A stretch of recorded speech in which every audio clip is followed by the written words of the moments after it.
Jeff Koenig, Property Prep. Last time we were here in our project in Riverwest, we gave you an update on what we were going to do to this property to make it rent ready. We're here after the demolition and after the rough to give you a progress update. Unfortunately, we wanted to show you right after the rough, but there was a huge snowstorm and we missed it. It's 2 weeks later and we're ready for drywall to be loaded in today. As we walk in, we'll take a look at the floor here that used to be pine, and we're going to switch it to maple while we have the opportunity. Maple is a much stronger wood than pine is, and it's going to be much more resilient for tenants who are walking in with their salty and muddy boots. Come on into the apartment, let's check it out. Right here you'll see that there's a new door. Historically, the door was over here, and it made no sense because you sort of walked into the kitchen. So we made a new entry sequence which maximized the sizes of the bedrooms and also allowed us to have a flow that created a true 2-bedroom apartment instead of the 1 and some change that it had before. Let's check out how we did that. We installed a 36-inch entry door here to give the tenants as much space as they can. When they're at the entry hall and the vestibule, we want them to be able to get furniture in and out, and we're thinking about that for the future when someone has to move in so that they cause less damage to the apartment. Walking into the apartment, this used to be a stairwell that went up to the attic. We've closed this stairwell off here with an access panel, so you'll still be able to access the attic, but instead of the stairs going through with a stupid door to the hallway that was too small to do anything with, we're now making that the entrance into the apartment. So come on in and I'll show you how this sequence works. We're here now in what's the entryway, and off to the side we have a coat closet, which is really nice for when you walk in, and a place to put a chair for you to put your boots on. We're framing the openings 2 inches wider than what it needs to be so that we can fit a door in. So when you have a rough opening, or an RO as we call in construction, it's always 2 inches wider and taller. So a standard door is 80 inches tall, so this is framed to 82, and this door is going to be 32 inches, so we framed it to 34 inches to accommodate that door. The door is going to swing this way, which we call a right-hand in-swing, so we put our brand new switch over here. Let's come on into the new bedroom so we can see the new shape and how it lays out to benefit the tenant. This used to probably be the living room, and it didn't really make sense as a living room.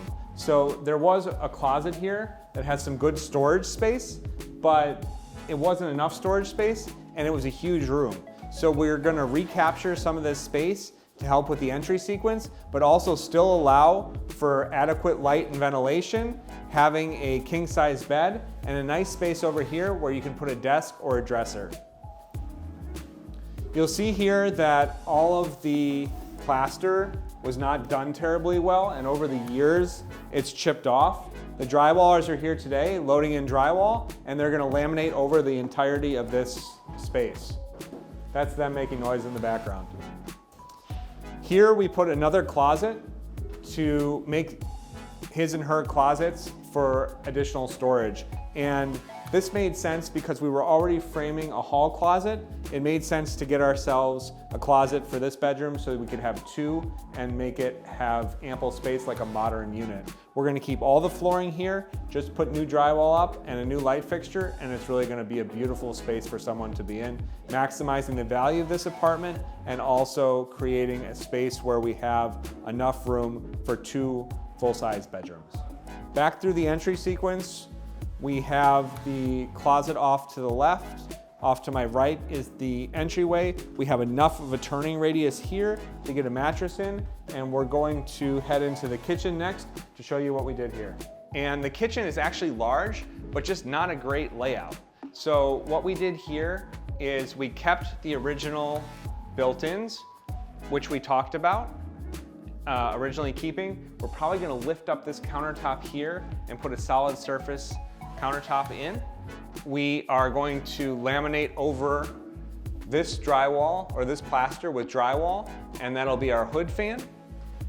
We are going to put an upper cabinet in there, and over here the tenant will use this for a table. You could fit a nice 2-person table in this 2-bedroom.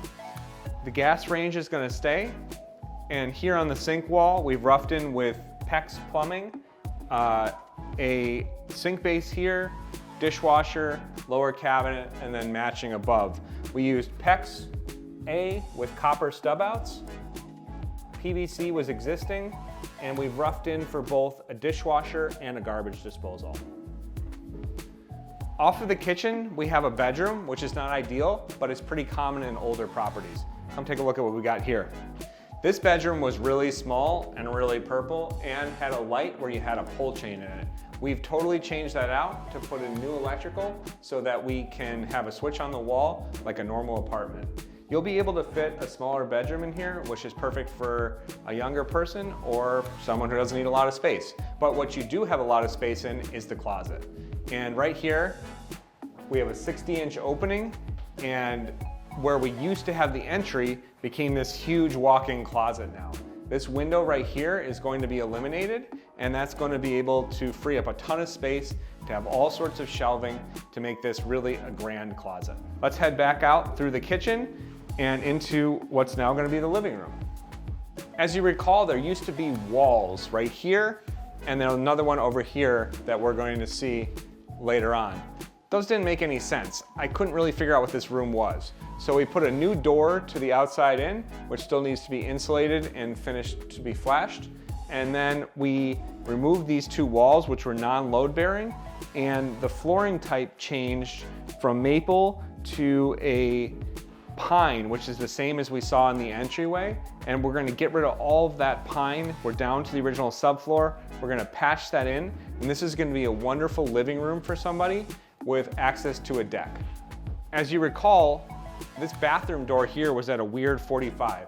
We totally took this down to the studs and repiped it with PEX and PVC, adding a tub, keeping the original block window, insulating the outside with rock wool insulation, and putting in a new Moen mixer. This will be a tiled surround.